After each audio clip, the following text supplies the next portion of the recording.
কেন কেন তোমরা কি ওকে চিনো নাই? রাফির মা বলল, কেমন করে চিনবো, ওর মুখ তো বোঝাই যাচ্ছিল না। তখন রাফি বলল, কি মা, রিয়ার সাথে হাসিবের বিয়ে হচ্ছে কেন আমি থাকতে? গাইস, এই ভিডিওটি স্পন্সর করছে 1x। তোমরা তো 1x এর নাম শুনছোই। 1x হলো নাম্বার 1 ট্রাস্টেড সাইট। তোমার যদি ক্রিকেটে জ্ঞান থাকে তাহলে তুমি ক্রিকেট থেকে ভালো টাকা আর্ন করতে পারবা। তোমার যদি ফুটবলে ভালো জ্ঞান থাকে তোমরা ফুটবল থেকে ভালো টাকা আর্ন করতে পারবা। এছাড়াও সেখানে অনেক প্রকার গেম আছে যেটা খেলে তোমরা টাকা আর্ন করতে পারবা। এবং আমার প্রোমো কোড ইউজ করে ফার্স্ট ডিপোজিটে 200% বোনাস পেয়ে যাবা। সাথে আছে আইফোন 14 প্রো ম্যাক্স জেতার সুযোগ। সো লিংক থাকবে পিন কমেন্টে। তখন রাফির মা বলল, বাবা রে থাক, এইসব আর বলিস না। আমরা সবাই ভেবেছি তুই মারা গিয়েছিস, তাই ভাবলাম ঘরের বউ ঘরেই রাখি, তাই একটু আগেই বিয়ের কাজ সম্পূর্ণ করলাম। কে জানতো তুই আজ আসবি, যদি জানতাম কখনোই এমন করতাম না। মায়ের মুখে কথাটি শোনার সাথে সাথে পায়ের নিচের থেকে কেমন জানি মাটিটা সরে গেল। রাফি বলল, বিয়ে তো হয়েছে শুধুমাত্র, আর কিছু তো হয়নি।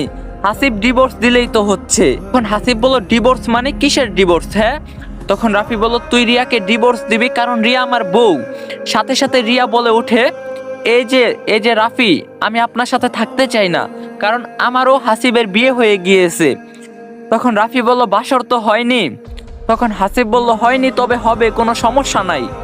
তখন রাফি বলল, হাসিব তুই দেখি মুখে মুখে তর্ক করিস, বড়দের সম্মান করতে হয় জানিস না? তখন রাফির মা বলল, এই তোরা সবাই চুপ করবি।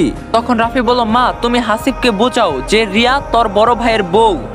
তখন রিয়া বলল, মা বুঝিয়ে কি হবে, হ্যাঁ আমি আর তোমাকে চাই না। তখন রাফি বলল, কেন শুনি? তখন রিয়া বলল, কারণ এটাই আমি এখন হাসিবকে ভালোবাসি। হাসিব চলো রুমে চলো, এখানে যতই থাকবো শুধুমাত্র টাইম নষ্ট হবে। কথাটি বলে যখন রিয়া হাসিবের হাতটি ধরে রুমের দিকে যাবে, এমন সময় রাফি রিয়ার হাত ধরে ফেলে। রাফি বলল, রিয়া দাঁড়াও, আমাকে ছেড়ে এইভাবে যেতে পারো না। যেই না রিয়ার হাতটি ধরে এই কথাটি বলছে, তার সাথে সাথে রিয়া ঠাস ঠাস করে থাপ্পড় দিয়ে ওঠে। এটা করে না পরপুরুষের বউয়ের হাত ধরেন। রিয়ার এমন রাগ দেখে রীতিমতো সবাই আশ্চর্য হয়ে ওঠে। তখন রাফি বলল, তুমি আমাকে থাপ্পড় দিলে? তখন রিয়া বলল, দিয়েছি, আবার বেয়াদবি করলে আবার দিব। কথাটি বলে হাসিবের হাতটি ধরে হন হন করে ভিতরে চলে গেল। এমন সময় রাফির মা রাফিকে বলে উঠলো, বাবা চিন্তা করিস না, আয় ভিতরায়, খাওয়া দাওয়া কর, চোখ মুখ দেখে বোঝা যাচ্ছে অনেক অনেক খিদা পেয়েছে তোর। কথাটি শুনেই রাফি মনে মনে বলতে থাকে, আমার বউয়ের বিয়ে আমাকে খাওয়াবে, বাহ। তখন রাফি বলল, না আমি খাবো না, আমার রুমে নিয়ে চলো, ঘুমিয়ে যাব। রাফির মা বলল, ঠিক আছে বাবা চল। তো এরপরে রাফিকে একটি রুমে নিয়ে গিয়ে ঘুমানোর জন্য জায়গা করে দেওয়া হয়।